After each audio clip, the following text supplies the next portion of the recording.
Hi candidates, so SSC Tech aspirants, this is something you really need to understand. SSC Tech entry is not like a CDS entry or FCAT entry. Here there is no written examination and you are shortlisted purely on the basis of the engineering percentage marks. And now with that expected cutoff जो आपकी March first week में release हो जाएगी, तो उसके बाद आपके shortlisting के प्रोसेसेस स्टार्ट हो जाएंगे and you might get SSB interview calls any time. But the real question is that are you only curious about the cut off कि आपको शॉर्टलिस्टिंग आएगी, और यू आर ऑल्सो क्यूरियस कि आप recommend होंगे. Because most of the SSC tech candidates बहुत common mistake करते हैं. They prepare only the PIQ forms, the family backgrounds, hobbies, strength, weaknesses, achievements for the interview, psychology test and other SSB test, but most importantly what they forget is that you are an SSC Tech entry, and because you are a technical entry, you are going into the engineering branches of Indian Army. So when you sit in front of the interviewing officer, do you think they will really ask about your hobbies, और वो generic questions जो CDS entry और FCAT entry में करते हैं वो भी जब एक आप direct entry से जाते हो? The answer is no. Actually he will also test your technical skills. एक तो आप graduate entry हैं, दूसरा आप technical entry से जा रहे हैं, तो आपकी technical clarity भी तो check होगी. So he will try and test and understand about your own branch also. He will also test कि जो आपकी engineering knowledge है आप field पे कितना उसको apply कर सकते हैं, आपकी application कितनी strong है, और practically कैसे आप military situations को handle कर सकते हैं. और आज आपको मैं इसके stream wise examples भी बताऊंगी कि किस तरह से questions पूछे जा सकते हैं अलग अलग स्ट्रीम के, एंड कैसे वो आपके एसएसबी सिचुएशन से मैच करते हैं और किस तरीके से एसएसबी इंटरव्यू उन्हें पिकअप करता है. तो ये बहुत ही इन्फॉर्मेटिव वीडियो आपके लिए होने वाली है, इसलिए एंड तक जरूर देखिएगा. तो यहीं पर बहुत सारे कैंडिडेट्स जो हैं वो अपना कॉन्फिडेंस लूज कर जाते हैं, बिकॉज जब उन्होंने प्रिपरेशन करी थी तब करी थी और उनको बेसिक इंजीनियरिंग के फंडामेंटल्स क्लियर नहीं होते.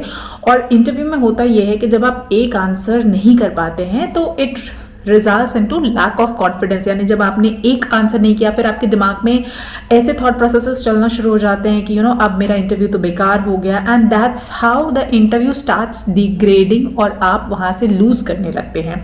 सो टू अवॉइड दिस, अपनी एसएसबी प्रिपरेशन में इसको एक पार्ट बना लीजिए and don't wait for the cut off now, क्योंकि जैसे कि आपको पता है कि एसएससी टेक्निकल एंट्रीज में अब और पैरामीटर्स ऐड हो रहे हैं. यानी अब हो सकता है आपका टेक्निकल एंट्री का भी एक रिटन एग्जामिनेशन हो, तो ये direct entry, I mean this is like a golden opportunity for you all.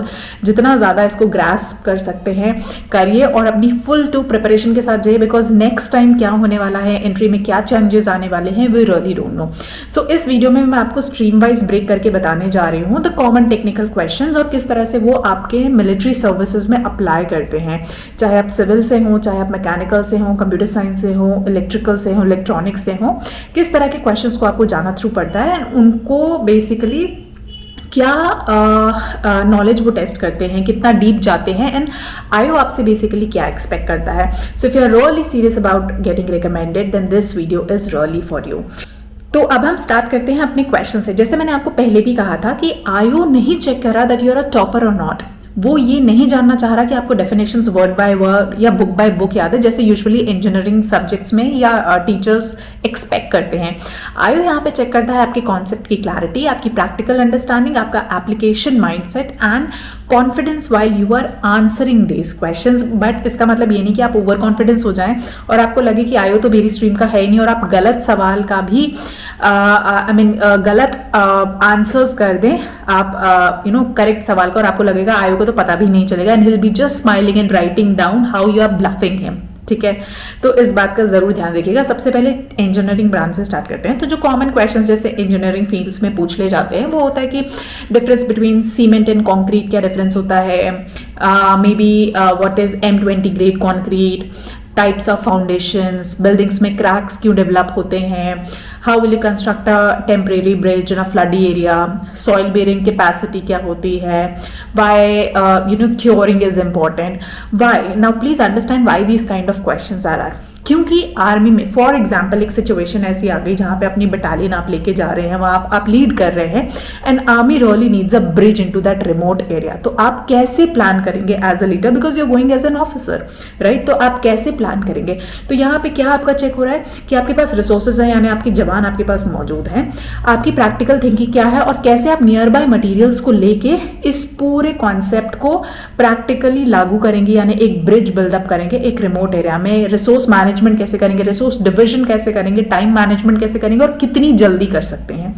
ठीक है, तो इस तरह के क्वेश्चंस आपके एप्लीकेशन बेस्ड हो गए आपके सिविल फील्ड से। अब कुछ एग्जांपल्स दे देती हूँ मैं मैकेनिकल इंजीनियरिंग फील्ड के। For example petrol and diesel engine में डिफरेंस क्या होता है, 4 स्ट्रोक इंजन साइकिल क्या होती है, टॉर्क क्या होता है, एंट्रोपी क्या होती है, बॉयलर्स कितने टाइप के होते हैं, सीएनसी क्या होती है, डीजल मशीन की एफिशिएंसी ज़्यादा क्यों होती है।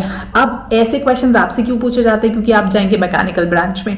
तो अगर कभी आर्मी का व्हीकल ब्रेक डाउन हो रहा है, आप कोई ऐसी जगह जा रहे हैं जहां से आपको इमीडिएटली निकलना है, आपकी जान को खतरा है, एंड आप पूरी बटालियन लेके चले और आपका व्हीकल ब्रेक डाउन हो गया, now as a leader, as an officer, you have to command really. So what will you check first? आप क्या चेक करेंगे? आपके पास मैकेनिकल नॉलेज होगी तभी तो आप चेक करेंगे, तभी तो जब आप प्रॉब्लम आइडेंटिफाई कर पाएंगे तभी तो आप सोल्यूशन निकालेंगे। So that is why these kind of questions are really important. तो हम सोचते हैं कि ऐसे क्वेश्चंस का क्या काम होता है, बट अगर आप एक्चुअली इन सब को सोच के जाएंगे, पढ़ के जाएंगे, तो आई डोंट थिंक आपको एसएसबी इंटरव्यू कभी भी डिफिकल्ट लगने वाला है। The next set of question is computer science में फॉर एग्जाम्पल ले लेते हैं, ऑपरेटिंग सिस्टम क्या होता है, रैम एंड रोम से डिफरेंस क्या होता है, डीबीएमएस क्या होता है, आईपी एड्रेस क्या होता है, साइबर सिक्योरिटी क्या होती है, difference between C plus plus and C, what is AI. तो ऐसे क्वेश्चंस आपसे क्यों किए जाते हैं? अब जैसे आप साइबर सिक्योरिटी विंग में जा रहे हैं या आईटी विंग में जा रहे हैं डिफेंस के, तो अगर कभी सिस्टम हैक हो जाता है या आपके सिक्योर नेटवर्क्स हैक हो जाते हैं, तो what are the basic steps? अगर आपको इन सब कॉन्सेप्ट्स की क्लैरिटी होगी तभी आप इस प्रॉब्लम को अगेन सॉल्व कर पाएंगे। तो यहाँ पे आपकी क्या चेक हो रही है? Again awareness and clarity check हो रही है इन सबसे। सिमिलरली अगर मैं इलेक्ट्रिकल की बात करूं या ई की बात करूं, तो difference between AC and DC, transformer क्या होता है, पावर फैक्टर क्या होता है, अर्थिंग क्या होती है, सर्किट ब्रेकर क्या होता है, ट्रांसमिशन क्या होता है, ट्रांसमिशन वोल्टेज हाई क्यों होता है।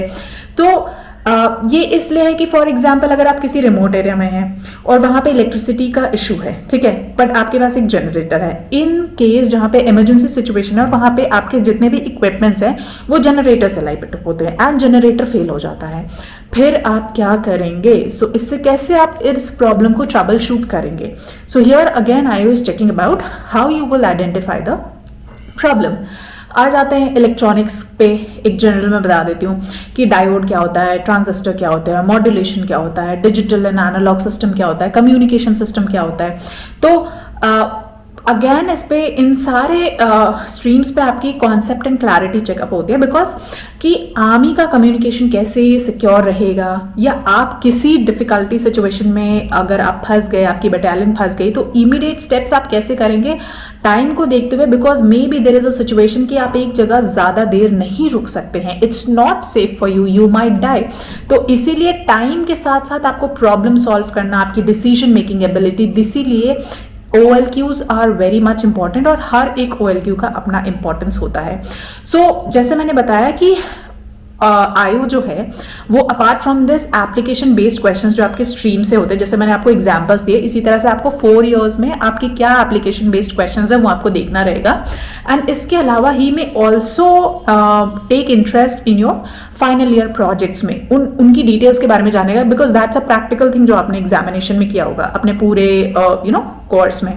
तो फाइनल प्रोजेक्ट में आपने क्या बनाया, कैसे बनाया, उसकी डिटेल्स, उसके इक्विपमेंट्स अकेले बनाया, साथ में बनाया, क्या लॉजिक लगाया, क्या सोचा आपने, कुछ नया इन्वेंट किया क्या। Then questions could come around that why have you chosen a particular stream, और आपको इस स्ट्रीम से लेके क्यों दूसरी आर्मी की उस स्ट्रीम में जाना है, दूसरी स्ट्रीम क्यों नहीं चूज की, why your stream is better, आपकी स्ट्रीम के क्या चैलेंजेस हैं, how you will solve that. तो इस तरह के क्वेश्चंस भी आप एक्सपेक्ट कर सकते हैं। Like these are very generic and interview based questions जो कि नॉर्मल इंटरव्यू में भी होते हैं। It's like a USP based question that you are selling yourself for defence forces, that why you should be taken into defense forces apart from others, right? Then questions में come up like कि अगर आप army में select नहीं होते then what would you do, आपका backup plan क्या है, क्योंकि आप एक टेक्निकल एंट्री है तो प्लान बी है क्या, देन आप कौन सी ब्रांच में जाएंगे इंडियन आर्मी की, यू नो। सो इस तरह के क्वेश्चंस जो हैं जब कैंडिडेट से ऑल ऑफ अ सडन पूछे जाते हैं तो they struggle a lot. So that is why जब आप अपनी प्रिपरेशन करें तो एक्चुअली अपने कोर सब्जेक्ट्स को बहुत बेसिक लेवल पे स्टडी करें, क्योंकि कैंडिडेट्स डिफिकल्ट चीजें आंसर कर पाते हैं बट बहुत बेसिक स्टफ नहीं आंसर कर पाते। आई रिमेंबर बहुत सारे कैंडिडेट्स ओम्स का थर्ड लॉ नहीं बता पाते हैं, राइट। ओम्स का सेकेंड लॉ नहीं बताते थे, फर्स्ट और थर्ड तो सबको याद रहता है बट ओम्स का सेकेंड लॉ अगर पूछ लिया जाए तो आप भी अभी सोचने में टाइम लगा देंगे, you can not answer this. तो इस तरह के क्वेश्चंस पूछे जाते हैं, these are very common. Ohm's law is like one of the pet examples and pet questions जो मैं आपको आंसर में बता रही हूँ। Similarly know your final year project deeply, आपने रिसेंटली क्योंकि जो काम किया है जहां पे भी मौका मिले आप प्रैक्टिकल एप्लीकेशंस दिखाइए और प्रैक्टिकल एप्लीकेशन की तरह से आंसर करने के लिए भी रेडी रहिए। हर क्वेश्चन में प्रैक्टिकल एप्लीकेशन दिखाई कि आपने जो पढ़ा जो समझा उसको प्रैक्टिकली कहीं ना कहीं अप्लाई किया। Do not try to bluff the interviewer कि आपको लग रहा है कि वो आपकी स्ट्रीम का नहीं है, आपकी ब्रांच का नहीं है। He must be just smiling and writing things, जो भी आप बोल रहे हैं डज नॉट मीन कि वो आपका झूठ या ब्लफ नहीं पहचान सकता। ही विल बी नोइंग कि आप उससे झूठ बोल रहे हैं, मगर फिर भी he will not let you even know कि आप उसने आपका झूठ पकड़ लिया है। So don't forget those are 30 years plus experienced assessors जिन्हें लिटरली ट्रेन किया गया है सिर्फ और सिर्फ ह्यूमन बिहेवियर को आइडेंटिफाई करने के लिए, साइकोलॉजी पहचानने के लिए। So your facial expressions, your gestures, postures से everything a lot allowed on that particular room. So don't even try to bluff things, क्योंकि अगर आप गलती भी कर सकते, एक बार गलती माफ की जा सकती है, but once you bluff you ruin the SSB interview process entirely. And if you don't know anything, never a problem on that. Just admit it कि sir, I really don't know the answer. Please allow me some time and I'll come back and answer this. Or maybe I can answer you whenever we meet next time. Something like that, you know, in a positive manner. This shows that, you know, you are true, you're not hiding anything. So that is why if you're preparing for SSC technical entry, so technical preparation, it's really not an optional thing. Are you really wants to see, are you just engineer on paper, or you can also apply your knowledge in field conditions also. So I hope this video was informative for you and accordingly आप अपनी SSB interview की preparation कर सकते हैं। और इसी तरह के और क्वेश्चंस के लिए किस तरह से आपको आंसर्स करना चाहिए, अगर आपको गाइडेंस चाहिए तो आप गवर्नमेंट क्रैकर्स की वेबसाइट पे जाके आर्मी SSB इंटरव्यू में कोर्स में एनरोल हो सकते हैं और 1-to-1 प्रिपरेशन कर सकते हैं डायरेक्टली, जहां पे आपको बताया जाएगा कि किस वे में आंसर करना चाहिए, एग्जैक्टली क्या क्वेश्चंस पूछे जाते हैं, पास्ट ईयर में किस तरह के क्वेश्चंस आए हुए हैं एंड मोस्ट रिपीटेड क्वेश्चंस कितने हैं डिफेंस सर्विसेज में। तो I will see in the next sessions. आपको ये वीडियो अच्छी लगी हो तो सब्सक्राइब करिए चैनल को एंड फॉलो करते रहिए इसी तरह की अपडेट्स के लिए एंड स्टे ट्यून, क्योंकि इस तरह की बहुत अच्छी अच्छी सीरीज जो है वीडियो के टॉपिक्स वो आप कमेंट कर सकते हैं। I will make a video around it. जय हिंद।